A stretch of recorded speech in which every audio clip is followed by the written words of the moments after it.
Troisième chapitre. Le Karma Yoga. Arjuna dit: Si tu tiens la voie de l'intelligence pour supérieure à celle de l'action intéressée, ô Janardhan, ô Keshava, pourquoi m'inciter à cette horrible bataille? Mon intelligence se trouble devant tes instructions équivoques. Indique-moi de façon décisive, je t'en prie, la meilleure voie. Le Seigneur bienheureux dit: Ô Arjuna, toi qui es sans reproche, comme je l'ai déjà expliqué, deux sortes d'hommes réalisent la vérité absolue. Certains l'approchent au moyen de l'empirisme ou de la spéculation philosophique, d'autres en agissant dans un esprit de dévotion. Ce n'est pas simplement en s'abstenant d'agir que l'on peut se libérer des chaînes du karma. Le renoncement seul ne suffit pas pour atteindre la perfection. Inéluctablement, l'homme se voit contraint d'agir par l'influence des trois gunas et ne peut demeurer inactif même pour un instant. Celui qui retient ses sens et ses organes d'action, mais dont le mental s'attache encore aux objets des sens, se berce certes d'illusions et n'est qu'un simulateur. Celui, ô Arjuna, qui discipline ses sens en maîtrisant son mental et qui, sans attachement, engage ses organes d'action en des actes de dévotion, lui est de beaucoup supérieur. Remplis ton devoir, car l'action vaut mieux que l'inaction. Sans agir, l'homme est incapable de veiller à ses plus simples besoins. Mais l'action, il convient de l'offrir en sacrifice à Vishnu, de peur qu'elle enchaîne son auteur au monde matériel.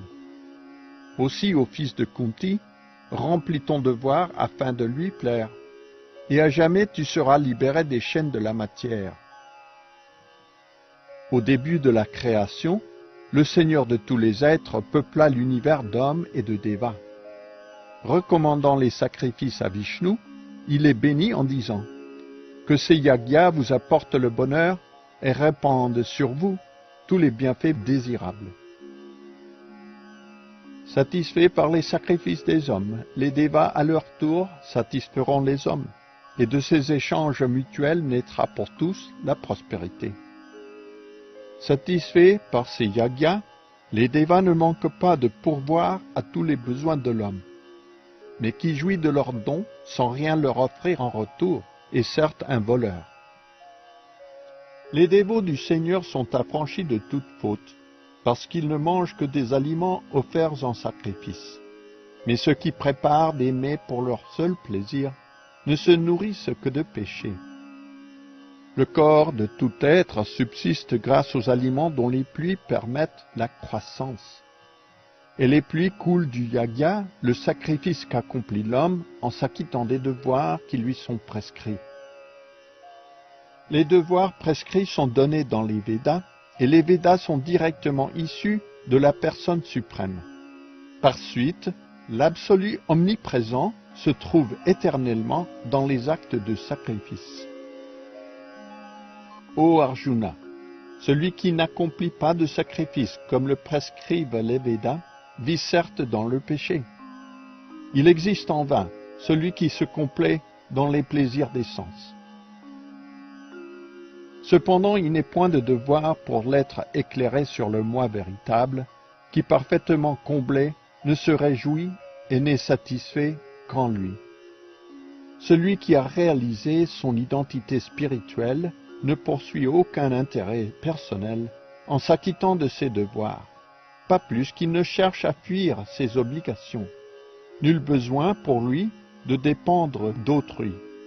Ainsi l'homme doit agir par sens du devoir, détaché du fruit de ses actes, car par l'acte libre d'attachement, on atteint l'absolu. Même des rois comme Janaka et d'autres atteignirent la perfection par l'accomplissement du devoir. Assume donc ta tâche, ne serait-ce que pour l'édification du peuple. Quoi que fasse un grand homme, la masse des gens marche toujours sur ses traces. Le monde entier suit la norme qu'il établit par son exemple. Ô fils de Pritha, Il n'est dans les trois mondes aucun devoir qu'il me faille accomplir. Je n'ai besoin de rien, je ne désire rien non plus, et pourtant je me prête à l'action. Car si je n'agissais pas au partant, tous les hommes suivraient certes la voie qu'ainsi j'aurais tracée. Si je m'abstenais d'agir, tous les univers sombreraient dans la désolation. À cause de moi, l'homme engendrerait une progéniture indésirable.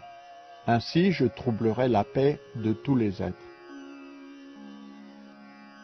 En accomplissant son devoir, aux descendants de Bharata, l'ignorant s'attache au fruit de son labeur. L'homme éclairé agit, lui aussi, mais sans attachement, dans le seul but de guider le peuple sur la voie juste. Que le sage ne trouble pas les ignorants attachés au fruit de leurs actes. Ils ne doivent pas être encouragés à l'inaction, mais plutôt à imprégner chacun de leurs actes d'amour et de dévotion. Sous l'influence des trois gunas, l'âme égarée par le faux ego croit être l'auteur de ses actes, alors qu'en réalité, ils sont accomplis par la nature. Celui, ô Arjuna, au bras puissant, qui connaît la nature de la vérité absolue, ne se préoccupe pas des sens et de leur plaisir, car il sait la différence entre l'acte intéressé et l'acte empreint d'amour et de dévotion. Dérouté par les trois gunas, l'ignorant s'absorbe dans des activités matérielles auxquelles il s'attache. Mais, bien que par la pauvreté du savoir de leur auteur, ces actions soient d'ordre inférieur, le sage ne doit pas troubler celui qui les accomplit. Aussi, me consacrant toutes tes actions, absorbant tes pensées en moi, libre de toute indolence, de tout égoïsme et de toute motivation personnelle, combat, ô Arjuna. Celui qui remplit son devoir selon mes instructions et qui suit cet enseignement avec foi, sans envie, celui-là se libère des chaînes du karma. Mais ceux qui, parce qu'ils sont envieux, négligent de toujours appliquer mes enseignements, ils sont, sache-le, illusionnés, privés de connaissances, voués à l'ignorance et à la servitude.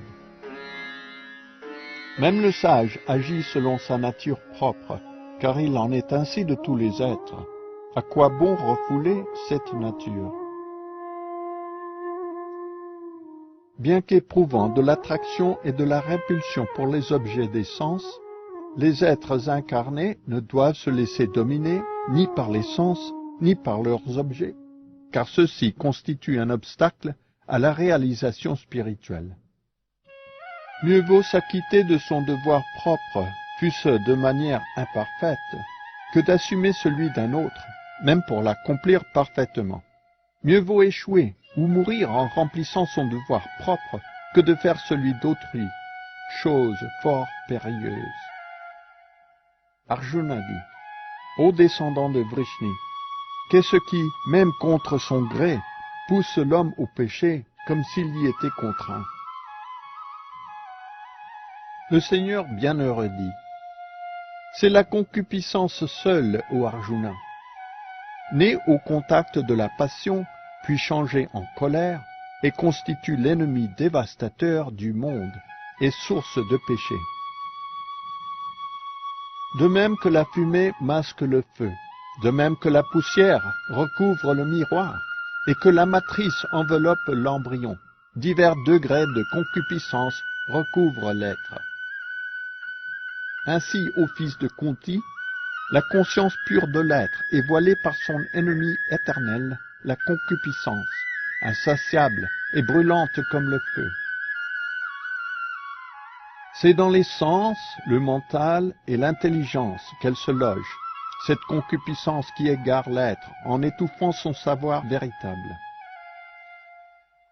Aussi, ô Arjuna, commence par enrayer le fléau de la concupiscence, source même du péché, en réglant tes sens.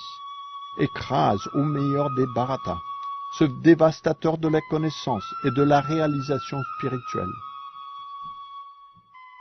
Les sens prévalent sur la matière inerte, mais supérieur au sens est le mental, et l'intelligence surpasse le mental.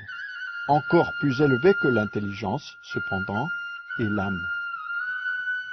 Te sachant ainsi au-delà des sens, du mental et de l'intelligence matérielle, maîtrise ta nature inférieure par le savoir spirituel ô Arjuna au bras puissant, et conquiert cet ennemi insatiable, la concupiscence.